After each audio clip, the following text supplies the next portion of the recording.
भारत के भाग्य विधाता, जन जन के नायक, माताएं बहनों के आधार, युवाओं के आशा स्थान, ऊर्जादायी करोड़ों लोगों के प्रेरणा स्थान, देश के गौरव, भारत माता के सपूत, विश्व नेता, तेजस्वी, सबसे यशस्वी लोकप्रिय पंतप्रधान जी, माननीय श्री नरेंद्र मोदी जी, मैं आपको अनुरोध करती हूँ कि आप अपनी तेजस्वी वाणी से हमको मार्गदर्शन करें। भारत माता की, भारत माता की, भारत माता की जय भवानी, जय भवानी।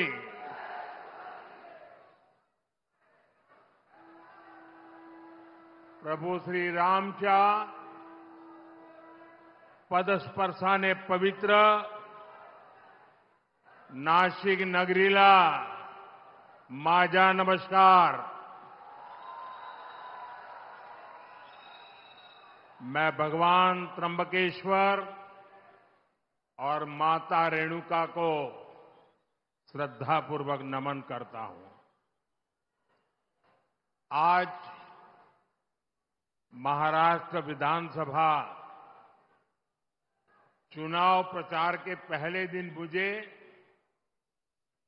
नासिक की पुण्य भूमि पर आने का सौभाग्य मिला है। जब अयोध्या में राम मंदिर की 500 साल की प्रतीक्षा पूरी हुई, जब प्रभु श्री राम एक बार फिर वापस आए, तो अयोध्या में प्राण प्रतिष्ठा से पहले 11 दिनों के मेरे व्रत अनुष्ठान की शुरुआत भी यहीं नासिक से शुरू हुई थी।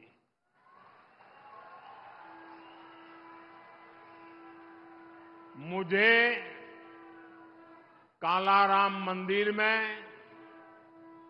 सफाई और सेवा का अवसर भी मिला था। आज एक बार फिर मैं विकसित महाराष्ट्र के लिए, विकसित भारत के लिए नासिक का आशीर्वाद लेने के लिए आया हूं।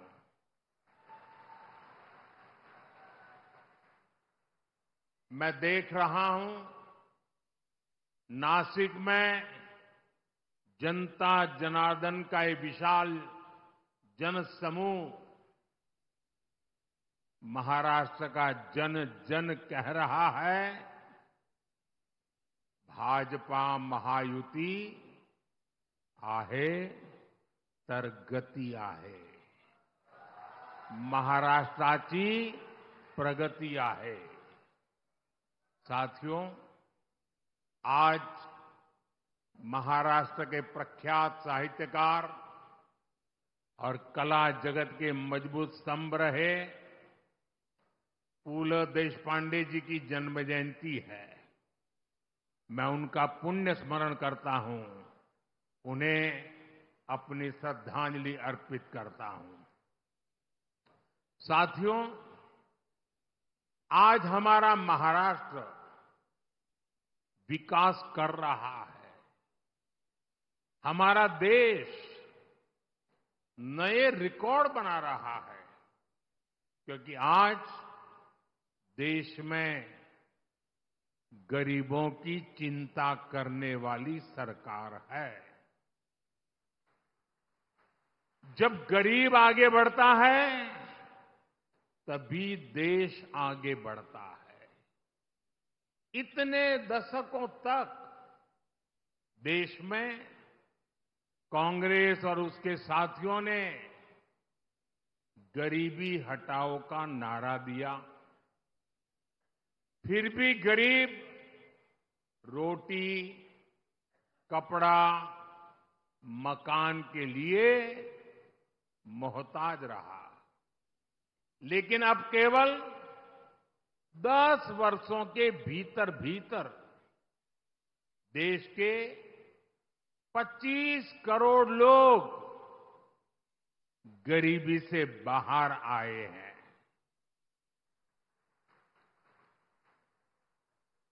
ये कैसे हुआ? ये इसलिए हुआ क्योंकि मोदी की नीयत सही है। मोदी गरीब का सेवक बनकर काम करता है, आपका सेवक बनकर काम करता है।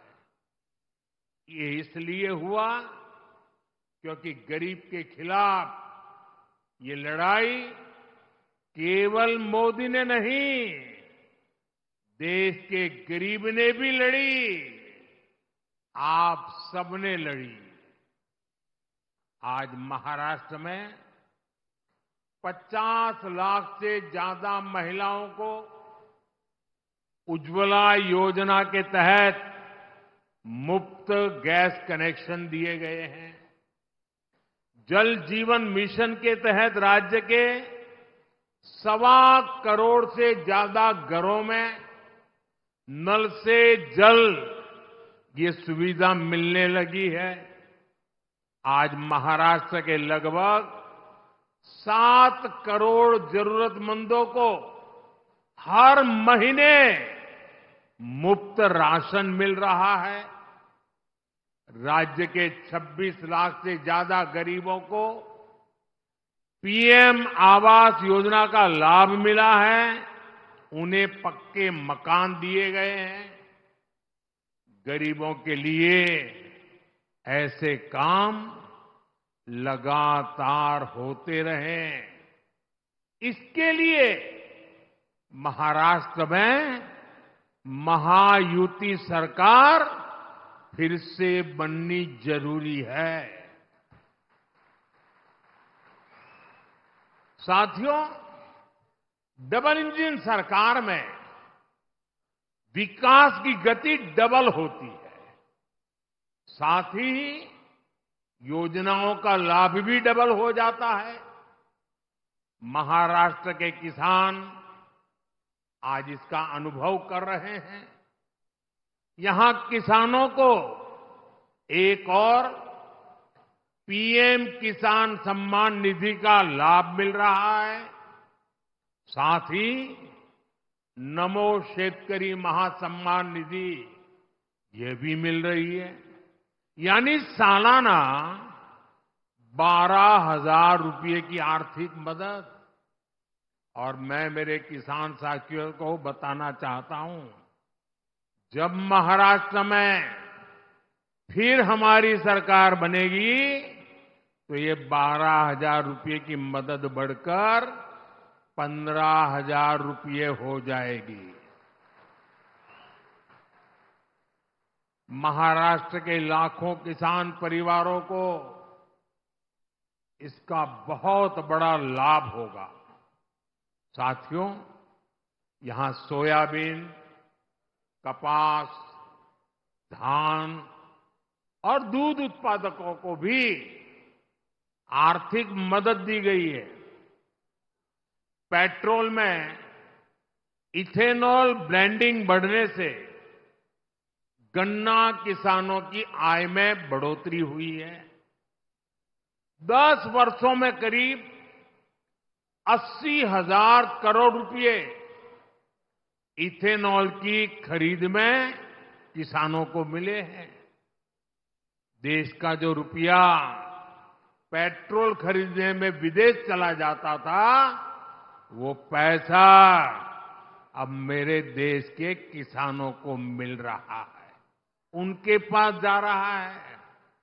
साथियों, मैं यहां के प्याज किसानों की भावनाएं भी समझता हूं, इसलिए प्याज के निर्यात में सहूलियत के लिए नीतियों में बदलाव किया गया है।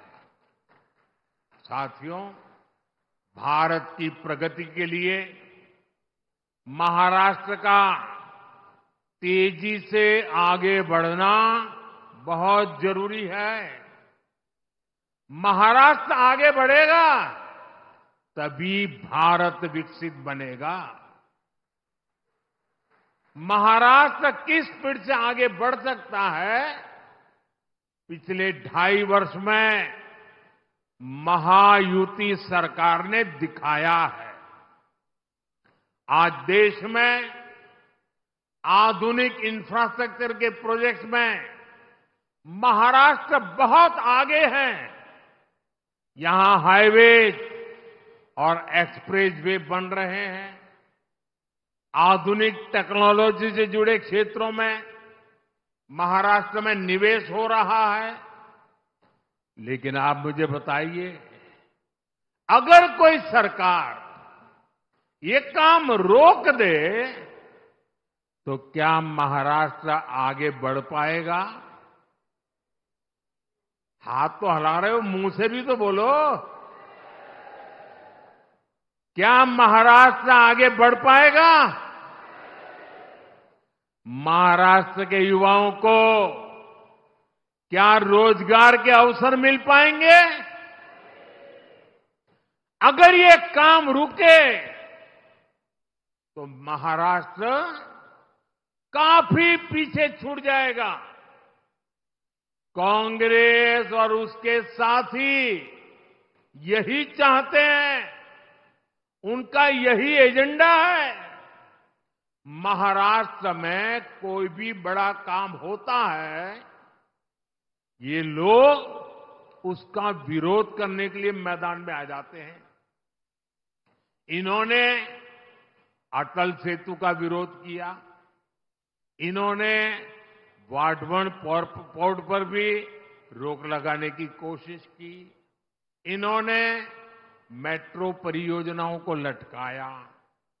अघाड़ी वालों ने समृद्धि महामार्ग का काम ठप करने का प्रयास किया। पिछले 5 वर्षों में शुरुआती 2.5 साल महाअघाड़ी के महाभ्रष्टाचार और लटकाने अटकाने भटनाके के भेंट चढ़ गए हैं। इसलिए महाराष्ट्र के विकास की खातिर आपको अघाड़ी वालों को घुसने ही नहीं देना है। उनको सरकार से दूर रखना है। साथियों, महायुति सरकार के विकास के एजेंडे में नासिक का भी उतना ही महत्व मिल रहा है। आज आधुनिक इंफ्रास्ट्रक्चर नासिक की तस्वीर को बदल रहा है। आज यहां जो हाईवे बन रहे हैं, ट्रांसपोर्ट के साधन तैयार हो रहे हैं, उनका बहुत बड़ा फायदा 2026 के कुंभ में भी मिलने वाला है। नासिक का आईटी पार्क बड़ी संख्या में युवाओं के लिए रोजगार के अवसर तैयार करेगा। साथियों, आज हमारा नासिक डिफेंस सेक्टर में भारत की आत्मनिर्भरता का बहुत बड़ा केंद्र भी बन रहा है। नासिक में लड़ाकू विमान और सुरक्षा उपकरण नासिक में बनाए जा रहे हैं।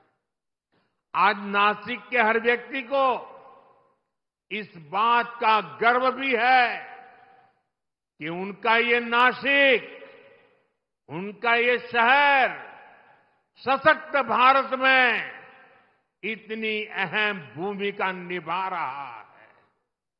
लेकिन साथियों, दूसरी तरफ एक कांग्रेस और अघाड़ी वाले लोग भी है। ये देश को पीछे करने का, देश को कमजोर करने का कोई मौका नहीं छोड़ते। इन लोगों ने डिफेंस मैन्युफैक्चरिंग में देश को पीछे करने के लिए क्या कुछ नहीं किया।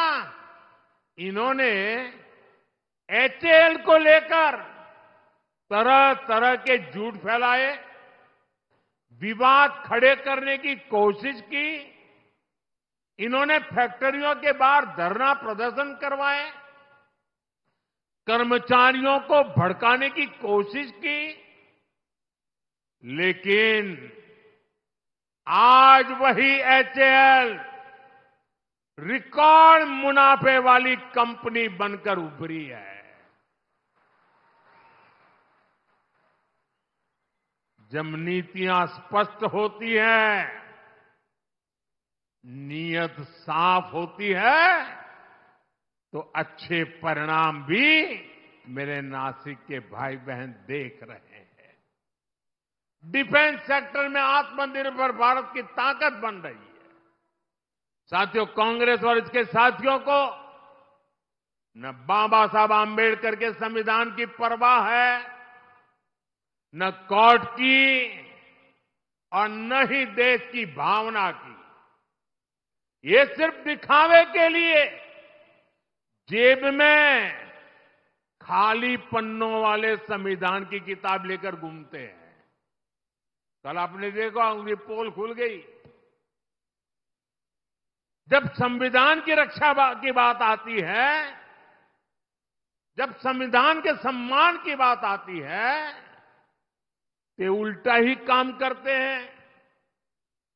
ये कांग्रेस वाले ऐसे हैं, 75 साल तक जम्मू कश्मीर में बाबा साहब आंबेडकर के संविधान को लागू नहीं होने दिया। 75 साल तक देश में एक संविधान नहीं था। जम्मू कश्मीर का संविधान अलग था, वो बाबा साहब आंबेडकर वाला नहीं था। और ये पाप कांग्रेस का था। कांग्रेस ने आर्टिकल 370 की ऐसी दीवार बना दी थी कि बाबा साहब आंबेडकर का संविधान वहां घुस ही नहीं सकता था। भाजपा एनडीए ने आर्टिकल 370 को हटाया और एक देश, एक संविधान लागू किया। और मेरी बाबा साहब आंबेडकर को सबसे बड़ी श्रद्धांजलि है।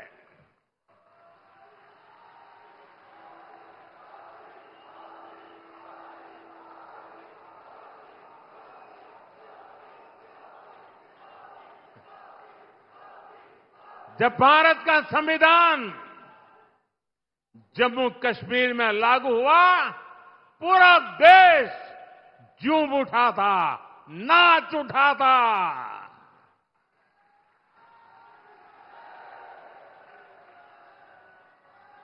मैं जरा मेरे नासिक के लोगों को पूछना चाहता हूं। नासिक के लोग बताइए, क्या आर्टिकल 370 हटने से आपको खुशी हुई कि नहीं हुई? जरा जोर से बताइए, खुशी हुई कि नहीं हुई? ये कांग्रेस वालों के कान फट जाए ऐसे बोलिए, खुशी हुई कि नहीं हुई? आपको खुशी हुई, लेकिन कांग्रेस और उसके साथियों के पेट में चूहे दौड़ने लग गए। उनको दर्द हो गया। आपने टीवी पे देखा होगा, 2-3 दिन पहले जम्मू कश्मीर की विधानसभा में कांग्रेस और इसके साथियों ने 370 फिर से लागू करने के लिए हंगामा किया। ये लोग फिर चाहते हैं कि जम्मू कश्मीर से बाबा साहब आंबेडकर का संविधान फिर से जम्मू कश्मीर से निकाल दिया जाए, हटा दिया जाए। ये लोग फिर चाहते हैं कि वहां दलितों को, वाल्मीकि समाज को जो आरक्षण 75 साल बाद मिला है, उसे छीन लिया जाए। संविधान के विरुद्ध, दलितों, पिछड़ों, आदिवासियों के विरुद्ध इसी साजिश में जितनी गुनहगार कांग्रेस है, उतने ही अगाड़ी के उनके बाकी साथी दल भी है। साथियों, चुनाव के समय पार्टियां अपने कामकाज का हिसाब देकर जनता के बीच जाती है। बीजेपी और महायुति भी लगातार अपने काम का हिसाब दे रही है, लेकिन बीजेपी का मुकाबला करने के लिए कांग्रेस के पास एक ही तरीका है। कांग्रेस उसके साथियों की झूठ की दुकान, यही दुकान इन दिनों कांग्रेस और उसके चेलों ने महाराष्ट्र में लगाई है। कांग्रेस ने कर्नाटका, तेलंगाना और हिमाचल में भी यही झूठ की दुकान सजाई थी, और वहां क्या हाल हुआ? चुनाव खत्म हुए, दुकान का शटर गिर गया। वादे पूरा करना तो दूर, कांग्रेस शासित राज्यों में हाल ये है कि सरकार चलाने के पैसे इनके पास नहीं है, तनख्वाह देने के पैसे नहीं है। खर्चों के लिए और अपनी जेबें भरने के लिए जनता पर टैक्स बढ़ाया जा रहा है, जनता से वसूली हो रही है। जनता भी इनकी असलियत जान गई है। महाराष्ट्र की जनता भी देख रही है कि एक तरफ महायुति का घोषणा पत्र है, वहीं दूसरी तरफ महाअगाड़ी का घोटाला पत्र है। क्योंकि ये पक्का है, जहां कांग्रेस और उसके साथी होंगे वहां घोटाला होगा ही होगा।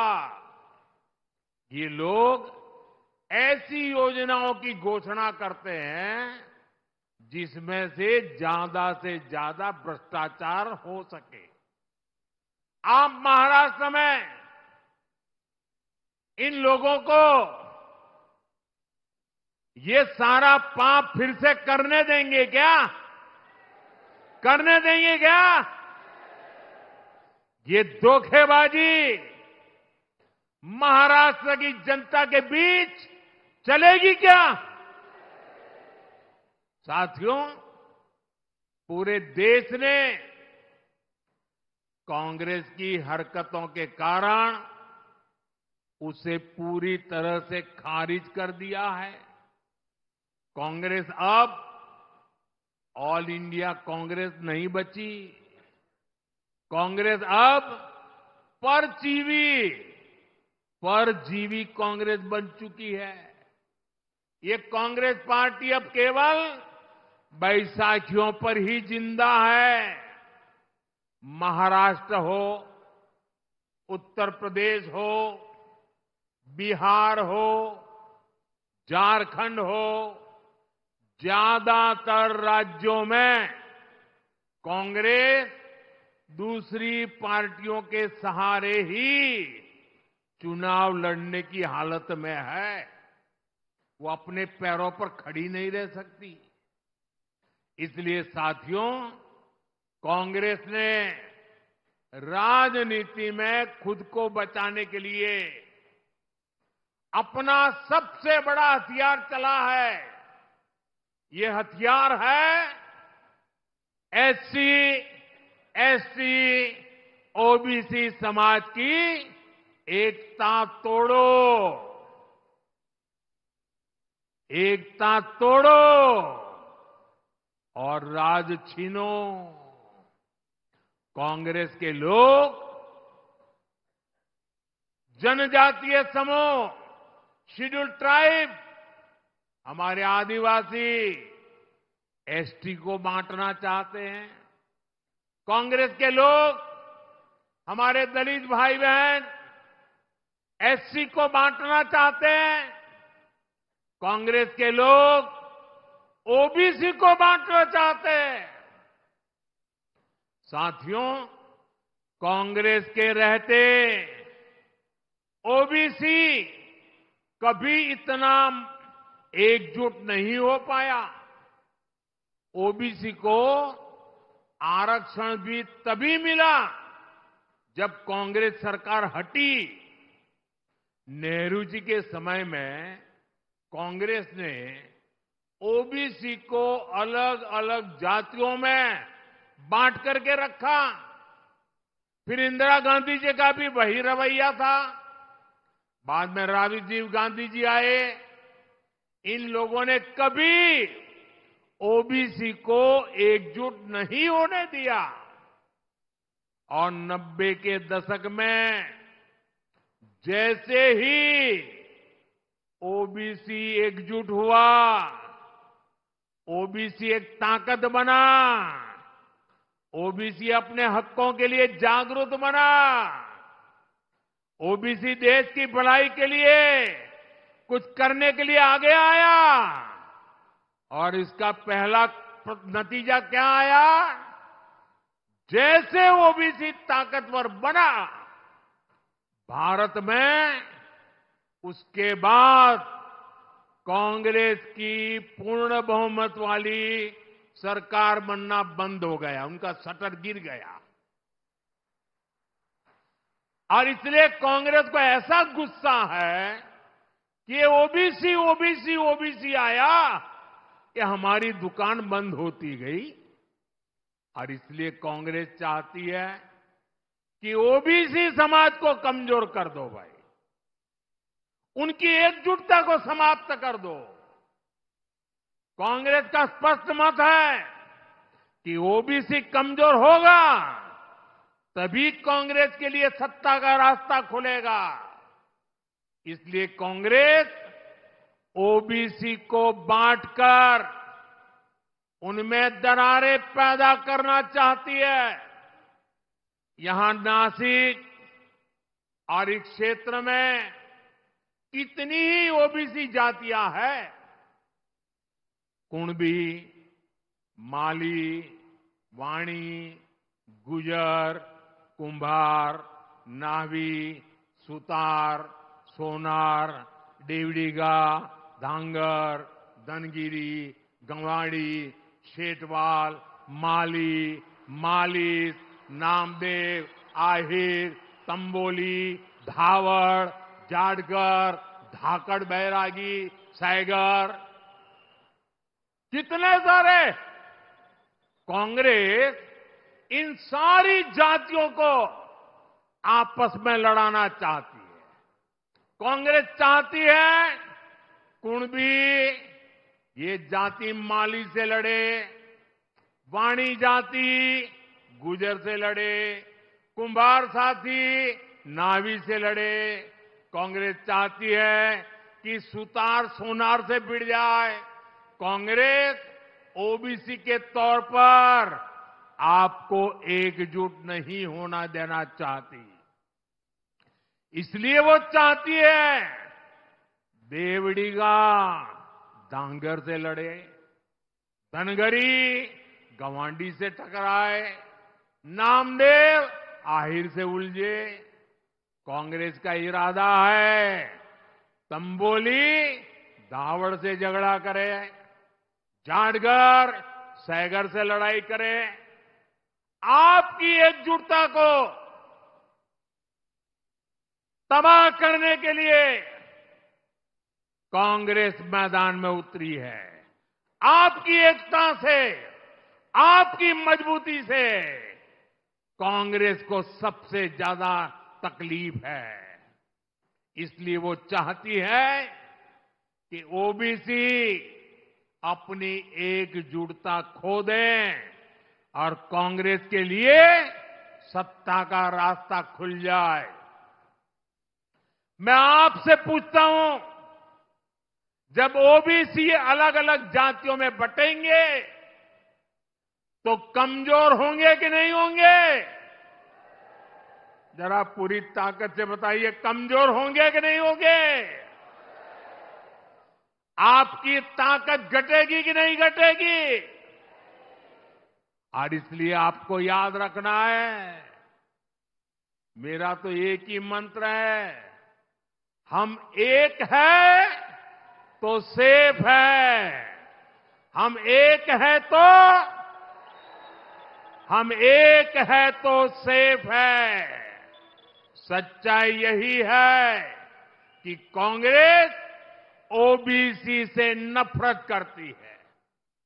आज ओबीसी समाज का एक व्यक्ति लगातार 140 करोड़ देशवासियों के आशीर्वाद लेकर तीसरी बार देश का प्रधानमंत्री बना है।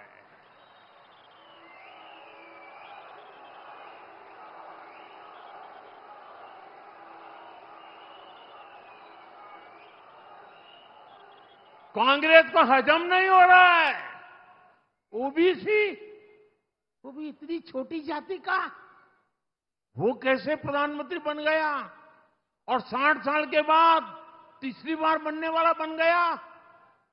उनको नींद नहीं आ रही है और इसलिए गुस्सा ओबीसी समाज पे निकाल रहे हैं। साथियों, यहां हमें आशीर्वाद देने के लिए इतनी बड़ी संख्या में माताएं, बहनें, बेटियां आई है। आपको याद रखना है, ये महाआघाड़ी वाले महाराष्ट्र की महिलाओं के सबसे बड़े दुश्मन है।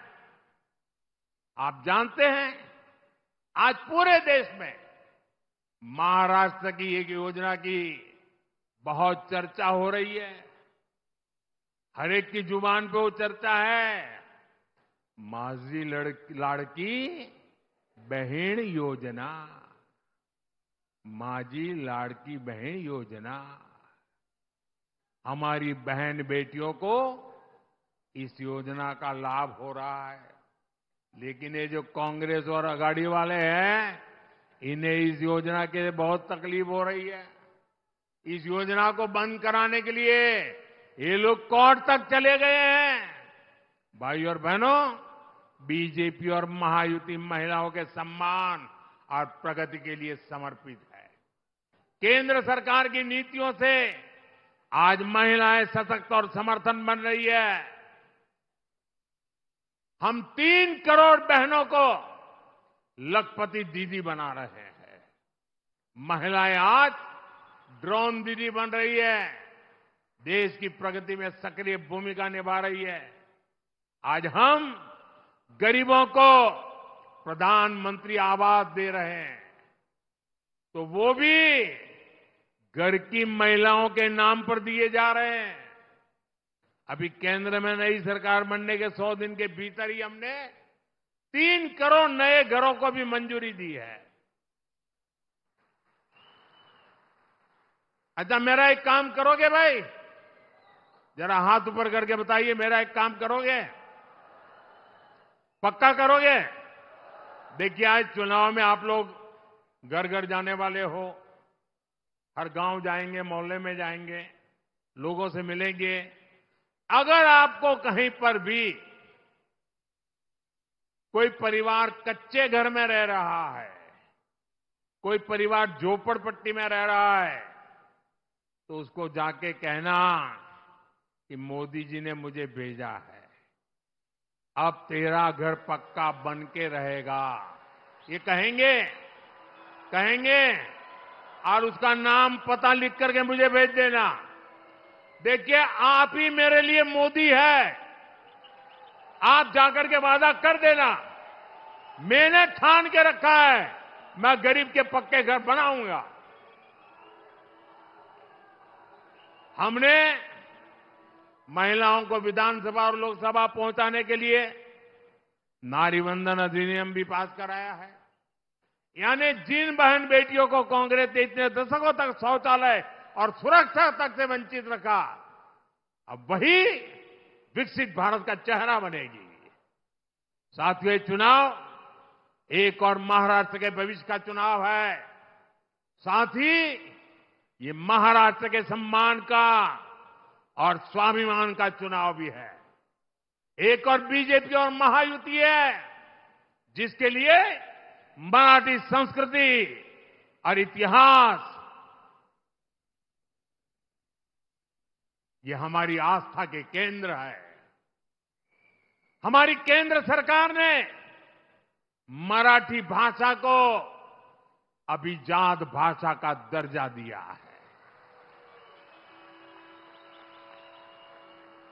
हमने मराठी को वो पहचान दी, ये महान भाषा जिसकी पहले से हकदार है।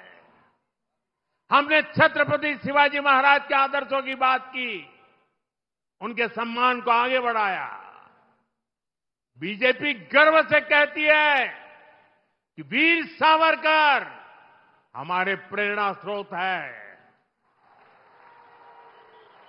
वीर सावरकर महाराष्ट्र और राष्ट्र के गौरव है। लेकिन दूसरी ओर कांग्रेस और उसके पीछे लगे महाआघाड़ी के लोग, आप इनकी सोच और मानसिकता देखिए। कांग्रेस ने कभी मराठी भाषा को अभिजात भाषा का दर्जा नहीं मिलने दिया। कांग्रेस के लोग घूम घूम कर वीर सावरकर को गाली देते हैं। कांग्रेस के नेता गाली देते हैं। महाराष्ट्र की धरती पर आकर के वीर सावरकर का अपमान करते हैं।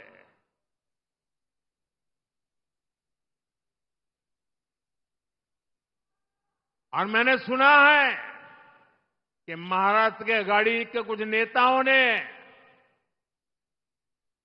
कांग्रेस के युवराज को बिठाया, उसको कहा, भाई महाराष्ट्र में चुनाव जीतना है, तुम वीर सावरकर को अभी गाली देना कुछ दिन बंद करो। उसके मुंह पे ताला लगाया, गाली बोलना बंद करो। और ये देखिए आघाड़ी वाले, सबसे बड़ा दुर्भाग्य ये है कि सावरकर की विरासत का दम भरने वाले आज आघाड़ी में कांग्रेस के साथ खड़े हो गए हैं। मैं कांग्रेस के महाआघाड़ी वाले साथियों को चुनौती देता हूं। ये चुनौती मेरी महाआघाड़ी वालों को है। ये पार्टियां कांग्रेस के युवराज के मुंह से, कांग्रेस के नेताओं से वीर सावरकर के तप, त्याग, बलिदान के कम से कम 15 मिनट रोज अपने भाषण में प्रशंसा करके जरा दिखा दे। एक युवराज कभी भी वीर सावरकर की प्रशंसा करने की हिम्मत नहीं करेगा। वीर सावरकर की काले पानी के दिन, काल कोठी में बताए उनका वो कठिनतम समय और देश की आजादी के लिए लिया हुआ प्राण। कांग्रेस सब कुछ खारिज करती है। महाआघाड़ी वाले दल कांग्रेस से वीर सावरकर के काले पानी वाले दिनों की जरा प्रशंसा करके दिखाए। आजादी की लड़ाई में वीर सावरकर ने कितने ही क्रांतिकारियों को प्रेरणा दी। महाआघाड़ी वाले दल कांग्रेस से ऐसे प्रेरणादायी वीर सावरकर की तारीफ करवाकर जरा दिखाए। साथियों, देश और महाराष्ट्र की राजनीति में बाला साहब ठाकरे का योगदान अतुलनीय है। लेकिन कांग्रेस के नेताओं के मुंह से बाला साहब की प्रशंसा भी, उसके लिए एक शब्द नहीं निकलता है। मैं आघाड़ी में कांग्रेस के दोस्तों को यह भी चुनौती देता हूं, वो कांग्रेस के नेताओं से, युवराज के मुंह से बाला साहब ठाकरे की, उनकी विचारधारा की सार्वजनिक रूप से प्रशंसा करके दिखाएं।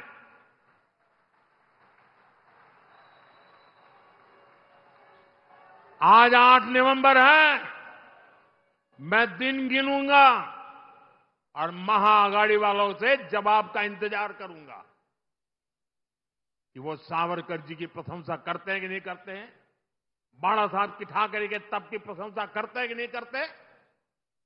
महाराष्ट्र भी देखेगा और हम गिनेंगे, आप भी गिनना। साथियों, इस चुनाव में आपको बीजेपी और महायुति के उम्मीदवारों को विजयी बनाना है। मैं आपसे आशीर्वाद मांगने के लिए आया।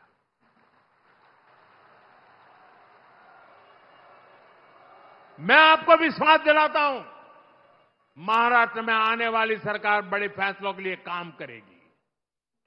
आप प्रभु श्री राम की तपोभूमि नासिक से हमारे चुनाव अभियान की शुरुआत श्री प्रभु श्री राम के आशीर्वाद से जरूर सफल होगी। हम सब मिलकर विकसित महाराष्ट्र का सपना पूरा करेंगे। आप आए, इसके लिए मैं एक बार फिर आप सभी का आभार प्रकट करता हूं। जो चुनाव लड़ रहे हैं, सभी उम्मीदवारों से मेरा आग्रह है कि आगे आ जाए। जो इस असेंबली का चुनाव लड़ रहे हैं, जरा साथी आगे आ जाए।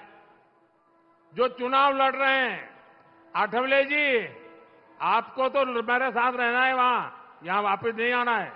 हाँ। अध्यक्ष जी, आप भी तो चुनाव लड़ रहे हो। हाँ। भाजन, रामदास आ जाइए।